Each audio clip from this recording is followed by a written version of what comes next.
Olá, tudo bem? Seja bem-vindo, seja bem-vinda ao meu canal. Neste vídeo, eu gostaria de falar aqui sobre a parábola do bom samaritano e apresentar algumas lições que podemos aprender com esta parábola. Se esse vídeo servir para você, nos ajude curtindo, compartilhando e se inscrevendo aqui no nosso canal. Vamos lá então. Inicialmente, a narrativa aonde o bom samaritano, ou seja, a parábola, está inserida no Evangelho de Lucas, desempenha um papel central. Jesus está de subida para a cidade de Jerusalém. Quando nós olhamos para esta parábola, nós vamos perceber que é possível dividi-la em três partes, só que é possível fazer isso de dois modos diferentes. No primeiro modo, nós podemos dividir a parábola assim: o homem maltratado, capítulo 10, versículo 30. Segunda parte, o homem abandonado, capítulo 10, versículo 31 e 32. E na terceira parte, o homem socorrido, capítulo 10, versículo 33 ao 35. Mas também há uma possibilidade de dividi-la olhando para os personagens e as ações desses personagens. Tomando essa divisão, ficaria assim: os assaltantes, capítulo 10, versículo 30. O sacerdote e o levita, capítulo 10, versículo 31 e 32. E por fim, o samaritano, capítulo 10, versículo 33 ao versículo de número 35. Agora, perceba o começo desta parábola. Ela se inicia assim: um homem descia. Isso é muito comum no Evangelho segundo Lucas. Por exemplo, em Lucas 14, versículo 16, Lucas diz: um homem deu um grande jantar. Em Lucas capítulo 15, versículo 11, Lucas diz: um homem tinha 2 filhos. Isso vai se repetir com frequência no Evangelho de Lucas. Agora, precisa ficar claro aqui que geralmente as parábolas elas não apresentarão o nome próprio do personagem. Isso não tem esse objetivo. Geralmente, os personagens eles são apresentados a partir de uma perspectiva anônima, ou seja, não cita ali nenhum tipo de nome próprio. Então, é comum a gente ver um rei, um pastor, um homem, uma mulher e assim por diante. Observe aqui a circunstância em que a parábola, em que a história daquela parábola ali está sendo apresentada. O texto diz que um certo homem, ele descia de Jerusalém para Jericó. Essa era uma estrada muito conhecida naquela época. As pessoas passavam por essa estrada. Embora não necessariamente o evento possa ter ocorrido, porque a parábola não necessariamente trabalha com um fato verídico, geralmente é uma história fictícia, inventada, para trazer uma mensagem ao seu final. É claro que isso não significa que em algum momento não tenha acontecido isso nessa estrada. Por quê? Porque essa estrada que Jesus está citando é uma estrada muito perigosa. Geralmente buscava-se andar por essa estrada acompanhado e não sozinho, devido ao perigo que rondava ali a possibilidade da pessoa sozinha ser assaltada. Quando nós olhamos aqui para o homem maltratado, o texto sagrado diz que os assaltantes não só roubam aquele homem. É claro que eles vão roubar, porque o texto diz que ele está nu, mas eles também vão bater naquele homem, e o que transmite a ideia de que ele pode ter resistido. Embora isso não está claro na parábola, mas Kenneth Bailey coloca que possa aqui estar de maneira implícita a ideia de que ele resistiu e por isso ele apanhou. O fato é que batem nele ao ponto dele ficar semi-morto. O que seria isso? Seria quase sem vida. Ele quase morreu. Tanto é que quando o sacerdote e o levita eles estão descendo de Jerusalém, o texto diz que eles não vão prestar nenhum tipo de ajuda àquele homem caído. Agora perceba como o levita e o sacerdote serão apresentados. Eles serão apresentados seguindo uma estrutura de 3 elementos. O texto diz assim: um sacerdote descia e, tendo visto, passou do outro lado. O levita também será apresentado no mesmo esquema. Um levita chegando, tendo visto, passou do outro lado. É interessante aqui que geralmente, naquela época, a cidade de Jericó ela era habitada por vários sacerdotes. Então essa estrada não era uma estrada incomum de se passar os sacerdotes. Na verdade, era uma rota comum para que o sacerdote pudesse sair de Jericó e ir a Jerusalém, ali fazer o seu turno e prestar os sacrifícios que eram realizados, feitos no templo. É possível também que ele podia não estar a pé. É possível que ele podia estar cavalgando ao lombo de algum animal, um jumento, um cavalo ou alguma coisa nesse sentido. Agora, a pergunta é, por que na parábola nós temos um levita e um sacerdote e um levita? Duas são as possibilidades aqui apresentadas pelos estudiosos. A primeira seria que eles não ajudaram, não só o sacerdote como o levita, não prestaram ajuda por causa do medo de se contaminarem. Eu preciso levar em conta que Levítico descreve que o sacerdote não poderia tocar em coisas mortas. Uma vez que o sacerdote e o levita também tocassem em algum animal morto, este sacerdote, consequentemente, ficaria contaminado. E, portanto, ele deveria passar por todo um ritual de purificação. Assim, é possível que o sacerdote tenha julgado que este homem estava morto e por isso ele não se aproximou e não prestou ajuda para que ele não se contaminasse. O levita, que na parábola transmite a ideia de que está vindo logo após o sacerdote, pode de igual maneira ter visto a ação do sacerdote e, portanto, também não ter prestado ajuda. A segunda possibilidade, além dessa que envolve a questão da impureza, seria que Jesus estaria dando um destaque aqui mais especial para uma espécie de paralelo, de contraponto entre o sacerdote e o levita, que representam aqui a figura do templo e a figura daquele que realiza sacrifício, e em contrapartida de um homem moribundo caído à beira do caminho. Note que a parábola não diz se este homem que está caído é judeu ou não. Então é possível que Jesus está fazendo um contraponto entre aquele que apresenta sacrifício e, portanto, dirige louvores a Deus, e agora um homem caído que precisa de misericórdia.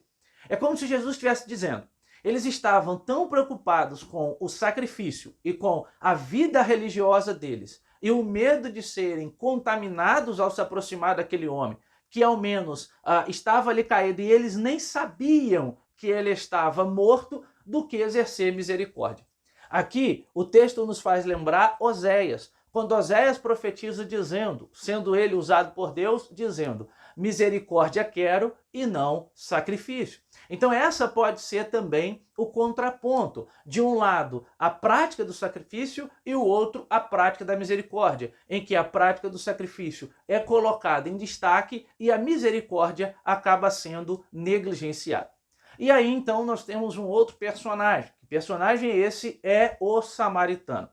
Quando a gente observa aqui, a estrutura também é parecida. O texto diz que um samaritano chegou e, tendo visto, aí ele não passa de largo. O texto diz que ele vai se aproximar e que ele vai prestar ajuda àquele moribundo, àquele que foi ali assaltado e que está na beira do caminho.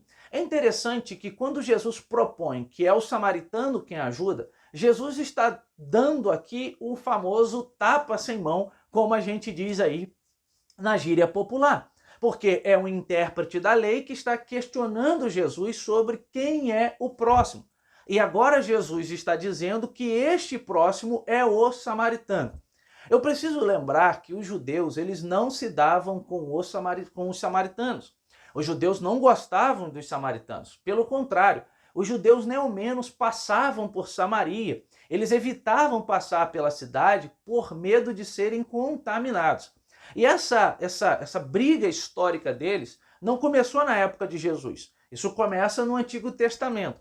Lembra que no ano 930 acontece a famosa divisão do reino de Israel.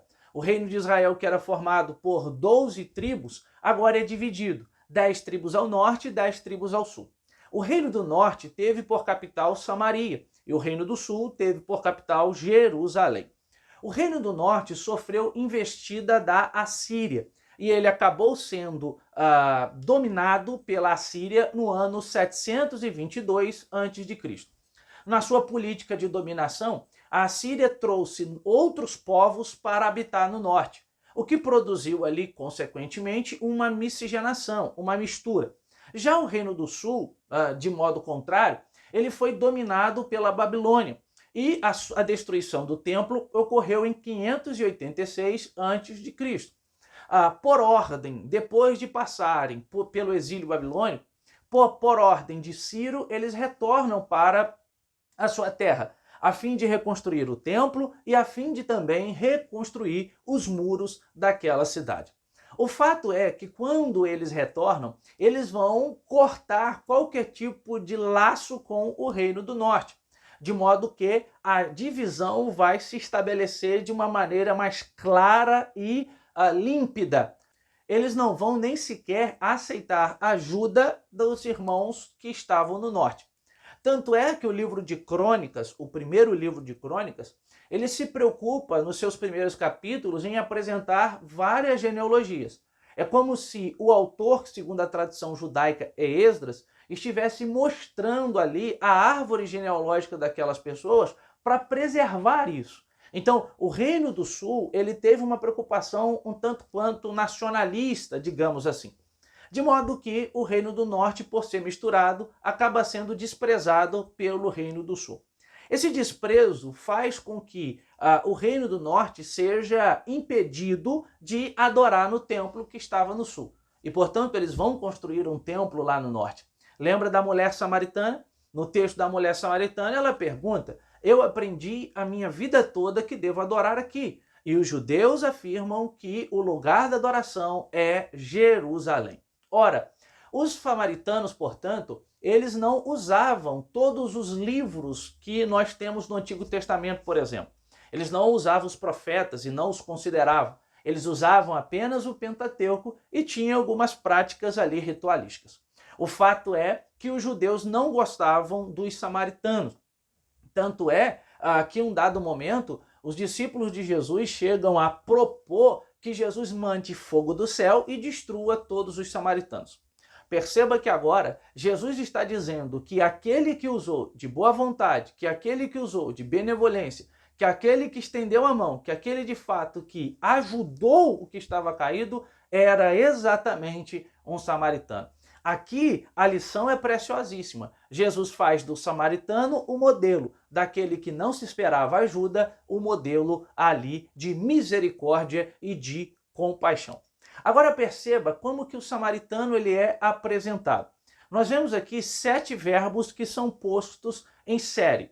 Perceba que inicialmente o samaritano move-se de compaixão, isto é, ele sente a dor daquele que está ali caído. Depois, ele faz o exercício de se aproximar, o que o sacerdote e o levita não fizeram, o samaritano fará, ele se aproxima. Depois, esse samaritano, ele derramará óleo e vinho. Alguns estudiosos dizem que, inicialmente, é possível que ele tenha derramado o óleo, como uma espécie ali de limpar as feridas, e depois o vinho, dentro de um aspecto para cicatrizar. Outros dizem que ele pode ter misturado o óleo com o vinho. O fato é que ele vai usar todos os recursos que ele tem nas suas mãos para prestar ajuda. Logo em seguida, ele pega aquele homem caído, coloca sobre o animal e ele conduz esse homem agora até a cidade de Jericó. Esse ato é completamente inusitado. Por quê? Porque esse samaritano está com essa ação correndo risco de vida. Ora, ele é um samaritano que está entrando em uma cidade habitada por judeus. O que a gente espera com essa parábola é que ele deixe aquele homem no portão da cidade e vá embora. Mas não é isso que ele faz. Ele adentra aquela cidade. Se alguém descobrisse aquilo, poderia matá-lo. Pior ainda, se aquele que ele estava ajudando fosse um judeu, poderia passar a mensagem que foi ele o responsável por fazer aquilo com aquele judeu. E isso poderia agravar ainda mais a situação. Então note que no exercício da misericórdia do samaritano, ele está correndo risco de vida, mas ele não se importa em correr risco de vida para fornecer ajuda àquele que está caído ali na estrada. E por fim, o texto diz que ele vai dispensar cuidados a este homem. Depois, nós temos a presença ainda de mais uma série de 7 verbos, que diz o seguinte: no dia seguinte, ele tirou 2 denários. Denário era o salário pago a um trabalhador, isto é, o trabalhador trabalhava um dia e ao final daquele dia ele recebia um denário. E por que ele adianta o pagamento? É muito simples. Se aquele homem fosse ajudado naquela hospedaria e este homem não tivesse dinheiro para pagar aquela ajuda, como ele não tinha porque ele foi assaltado, ele poderia ser escravizado. Isto mesmo, ele poderia se tornar escravo para que ele pudesse pagar a dívida, custear a sua dívida. Então, o samaritano que lhe ajudou já deixa pago, para que não corra absolutamente nenhum risco nesse sentido. Diz ainda que ele deu esses 2 denários ao hospedeiro, dizendo: cuida dele. Ainda ele diz: o que gastares a mais, em meu regressas eu te pagarei. Então perceba que, de fato, ele não só vai prestar uma assistência física, mas também ele vai prestar aqui até uma assistência econômica. Diante disso, eu posso extrair aqui 6 lições da parábola do bom samaritano. Vamos lá. A primeira lição: não basta saber o que fazer, é necessário colocar em prática. Não basta saber que é certo manifestar o amor ao próximo. Não basta saber que é certo manifestar a misericórdia. Não basta você saber, em teoria, o que deve ser feito se você não coloca isso em prática. C.S. Lewis disse certa vez, por exemplo, que é muito mais fácil a gente pregar sobre o perdão, falar sobre o perdão, do que colocar em prática. Mas o evangelho não é só teoria, o evangelho é prática também. Então a mensagem é: absorva a mensagem do evangelho, guarde no seu coração, mas coloque ela em prática. Na teologia, nós temos 2 nomes bonitinhos para isso, que precisam andar aqui de mãos dadas: a ortopraxia com a ortodoxia, ou a ortodoxia com a ortopraxia, isto é, a teoria com a prática. Em segundo lugar, a segunda lição que a gente pode observar aqui é: a vida eterna é um dom gracioso. O intérprete da lei, ele recebe um modelo de conduta que esse intérprete não consegue seguir por causa dos seus pressupostos ali agarrados à religião e como ele estava se portando diante disso.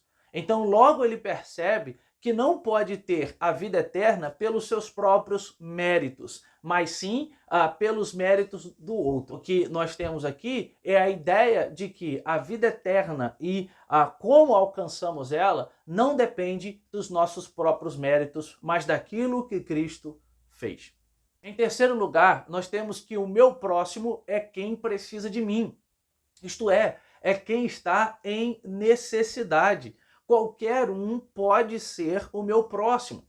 Perceba que Jesus está dizendo que naquele momento o samaritano usou de misericórdia para aquele que estava caído. Nesse sentido, quem é o meu próximo? Quem precisa de mim? Compete a mim agora entender isso e estender a mão. A quarta lição é: a ajuda vem da onde menos esperamos. Perceba que a ajuda vem de um samaritano. Não era o que se esperaria ali naquele momento, mas é exatamente de quem não se esperaria uma atitude como essa que a atitude veio. Então guarde no coração: a ajuda vem da onde a gente menos espera. Talvez você está esperando que a ajuda venha de A, venha de B ou venha de C, mas Deus vai te proporcionar algo que vai lhe surpreender e que você não estava esperando. Em quinto lugar, Jesus é um excelente professor. Perceba que o intérprete da lei é quem questiona. O intérprete da lei vem com uma pergunta para Jesus. E Jesus não responde a pergunta simplesmente propondo ali uma resposta objetiva e direta, mas ele responde a pergunta com outra pergunta, com a finalidade de produzir naquele intérprete da lei uma reflexão. Então perceba diante disso, Jesus é um excelente professor. Por isso, devemos e precisamos aprender com ele. A sexta e última lição é a lição cristológica. O agente da salvação, ele vem de fora, sem levar em conta o custo da salvação. Quem foi responsável por ajudar aquele que estava caído foi uma pessoa de fora, de um outro povo, de um outro grupo que era desprezado pelos judeus. A gente aprende aqui essa questão cristológica. O agente da salvação vem de fora. Jesus, ele veio de fora, ele se esvaziou, como disse Paulo. Ele assumiu a condição de servo, de escravo, foi obediente até a sua morte e morte de cruz. Deus então o exaltou, deu um nome que é sobre todo nome e que um dia todo mundo vai ter que confessar que Jesus Cristo é o Senhor para a glória de Deus Pai. Ele veio de fora para nos resgatar, ele veio de fora para nos buscar, para limpar as nossas feridas e para nos conduzir para o seu reino. Se você então gostou desse vídeo e te ajudou, nos ajude mais uma vez, te peço, compartilhando, tá bom? Um grande abraço.